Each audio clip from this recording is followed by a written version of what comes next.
Swastiastu. Hari ini kita bersama-sama berkumpul. Sering nggak kumpul-kumpul gini? Sering ya. Mumpung kumpul-kumpul belum dikeluarkan pengumuman resmi itu nggak boleh ya. Maaf ya Pak ya, saya berdiri ya Pak ya. Kemudian dalam waktu sampai jam berapa Pak? Jam 12 ya paling lambat ya. Kita ada di tempat ini untuk bersama-sama mengoptimalkan dan membersihkan pikiran. Biasanya kalau bersihin tubuh dengan apa? Sabun ya, mandi ya? Iya. Kalau ya air dengan sabun, ya betul. Kemudian kalau bersihin kepala, bersihin kepala dengan sampo. Bersihin baju dengan rinso, jangan terbalik. Kalau bersihin pikiran, ya kasihan banget ya, pikiran ini nggak pernah dibersihin ya. Shopping katanya, tapi kemudian habis shopping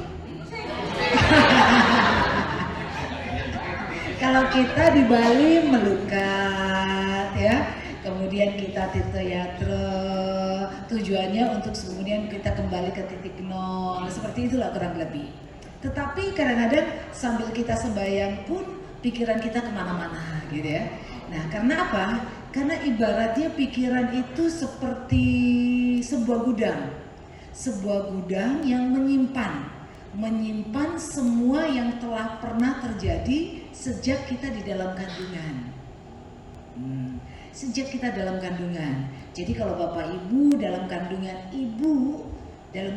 ibu itu dalam kondisi sehat, ibunya sehat, bahagia, nggak ngamuan, nggak ngambulan, ya itu berarti bahagia. Tapi pada waktu umur 3 bulan kita di dalam kandungan sampai dengan 7 tahun, kita pernah melihat pertengkaran orang tua, kita pernah mendapatkan kekerasan, atau kita pernah mendapatkan pelecehan. Nah itu semua terekam di bawah sadar.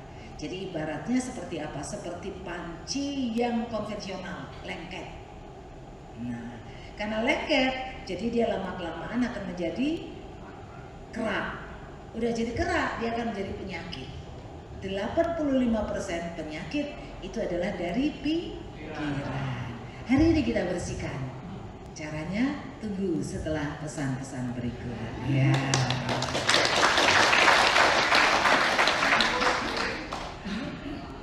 Oke, nama saya Santi Sastra. Tadi dikatakan percaya ini adik saya.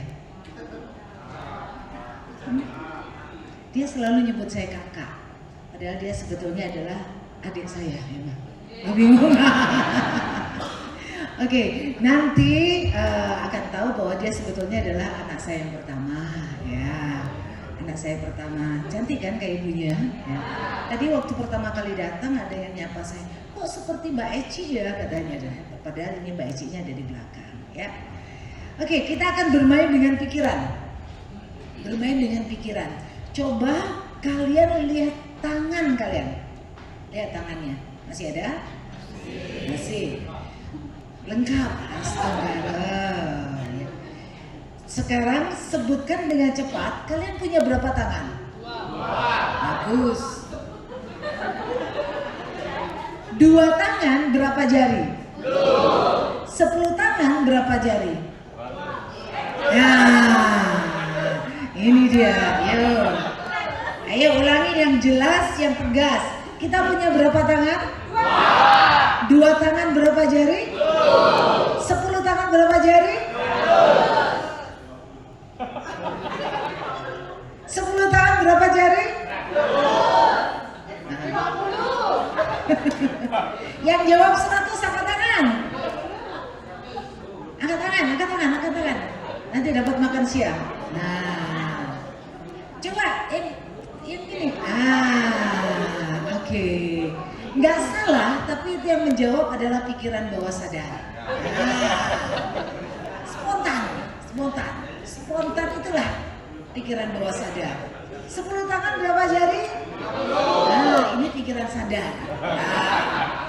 Pikiran bawah sadar dia 9 kali lebih kuat daripada pikiran sadar. Jadi nggak salah atau nggak keliru, ya. Oke, kita tes lagi ya.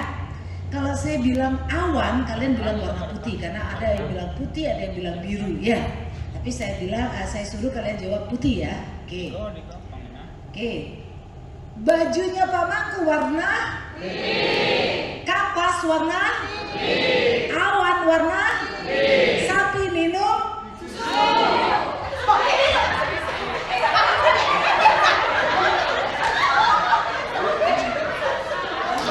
Sapi minum. Yang jawab susu nggak salah.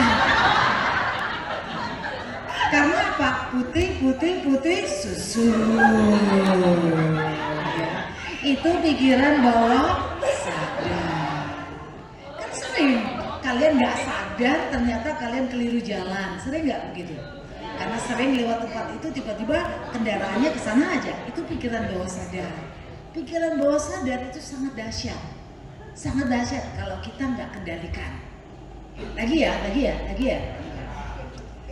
Oke, kalau saya bilang aspal warnanya yang kenceng dong. Aspal warnanya batu warnanya kelelawar tidurnya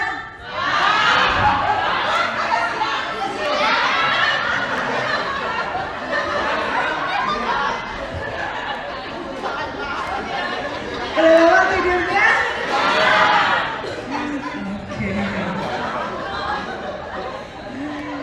Nah, pikiran sadar itu sifatnya hanya kecil ini, sakcuil ini. Hanya 12%. Bawah sadar itu 88% dan itulah manusia. Maka dari itu manusia sering ketakutan, sering kekhawatiran. Betul nggak? Kekhawatiran berlebih, apalagi dalam kondisi-kondisi sekarang. Semakin kita takut, semakin khawatir nggak? Iya. Itu kerja liar dari pikiran bawah sadar. Nah, tugas kita adalah memasukkan sugesti atau kata-kata yang positif dalam pikiran kita. Coba teman-teman hitung berapa kali per hari teman-teman mengeluarkan kata-kata yang negatif. Banyak. Aduh, capek saja Bu. Aduh, iya kan? Dibanding dengan kata-kata positif, kalian katakan saya sehat, saya bahagia. Duh, saya ngelap pipis Bu, sering nggak gitu? Nah, dibanding bilang, aduh saya banyak uang loh, mana yang lebih sering kalian ucapkan? Itu padahal yang harus menjadi pantangan kita. Karena sesering kita mengatakan kata-kata negatif, pikiran kita ini nggak ada filter, masuk dia. Maka dari itu orang yang kaya semakin kaya, orang yang miskin semakin miskin. Ya Pak ya. Karena kita di Bali ini terlalu rendah hati, rendah diri lagi. Aku kan alacur, yo kan sugih. Sering kalimat itu diucapkan oleh orang-orang tua kita dulu. Sampai sekarang mungkin itu diturunkan pada anak-anak kita. Mulai hari ini dan seterusnya jangan lagi diucapkan begitu. Kenapa? Kalau kita mengatakan raga nih lacur, kita yang lacur, dia yang kaya. Orang kaya semakin kaya, kita yang semakin miskin. Di dalam dunia pikiran itu namanya sugesti. Banyak sugesti yang keliru dalam kehidupan kita. Banyak keliru. Termasuk sebetulnya kalau boleh saya ikut memberikan pendapat tentang kondisi-kondisi yang sekarang terjadi. Kenapa? Semakin kita mengatakan ketakutan, maka akan terjadilah. Maka dari itu, untuk menangkal itu kita harus apa? Hidup sehat, buat imunitas yang baik, membuat hidup sehat dengan pola hidup yang sehat. Apa yang pertama? Pikiran yang positif. Yang kedua, jangan lupa olahraga. Tadi olahraga nggak? Olahraga hanya sekedar gerak-gerak aja atau benar-benar? Nah, bagus. Terlihat kok Pak dengan Bapak duduk seperti itu Pak. Apalagi dengan tato Bapak sore itu ya. Terlihat kalau Bapak sehat. Tepuk tangan dulu ya. Yang kedua dengan makanan. Jadi kalau saya singkat itu POMI. Pikiran, olahraga, makanan, dan istirahat. Kalau 4 hal itu dijaga dengan baik, pasti sehat. Ya, pasti sehat. Maka dari itu jangan selalu memasukkan sugesti yang salah. Satu lagi, siapa yang sering belanja di pasar tradisional? Ibu-ibu. Oke, ibu-ibu ini kita punya kebanggaan kalau kita bisa nawar. Betul nggak? Betul ya? Padahal kalau di dalam dunia pikiran, semakin kita nawar, maka rezeki kita pun akan ditawar. Iya, betul. Semakin kita menawar, apalagi di pasar-pasar tradisional. Oh, pedalam jaya meme, udah mendagang jukut, mendagang sayur, terus kemudian ditawar. Mall saja nih, sayur belayu nih, banja siu, gitu ya. Bayangin nih, ucapannya apa tadi yang keluar? Sayur layu. Sayur layu dibeli, dimasak. Yang makan siapa? Gitu mau sehat. Nah ini kata-kata yang keliru yang sering terucapkan ya. Terus satu lagi nih, yang sudah usia 40 tahun ke atas, coba angkat tangan. Oke. Nah biasanya apa yang sering terucap, apalagi kalau sudah mau pensiun? Betul. Semakin kita mengatakan diri kita tua, maka akan semakin tua.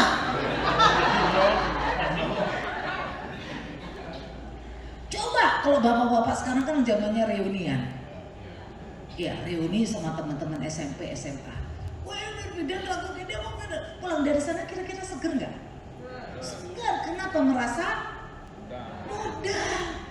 Nah, mulai hari ini dan seterusnya, setiap bangun pagi lihat cermin bilang, saya semakin muda, saya semakin sehat, saya semakin cantik, saya semakin kaya, ya, saya semakin ganteng, ya.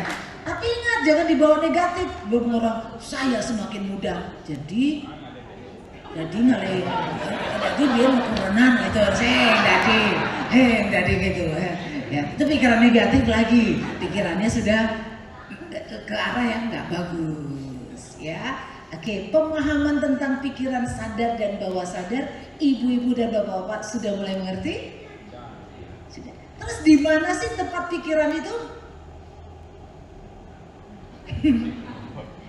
Pernah nggak sih bongkar pikir otak kita itu, pernah nggak? Tapi kita percaya bahwa pikiran itu ada. Pikiran itu seperti angin, dia tidak terlihat, tapi bisa dirasakan. Tapi kalau pikiran, terus kemudian pikiran itu dahsyat. Jadi kalau dia mengatakan lagi susah, kita pun ikut susah. Hidup kita ditentukan oleh pikiran dan perasaan kita.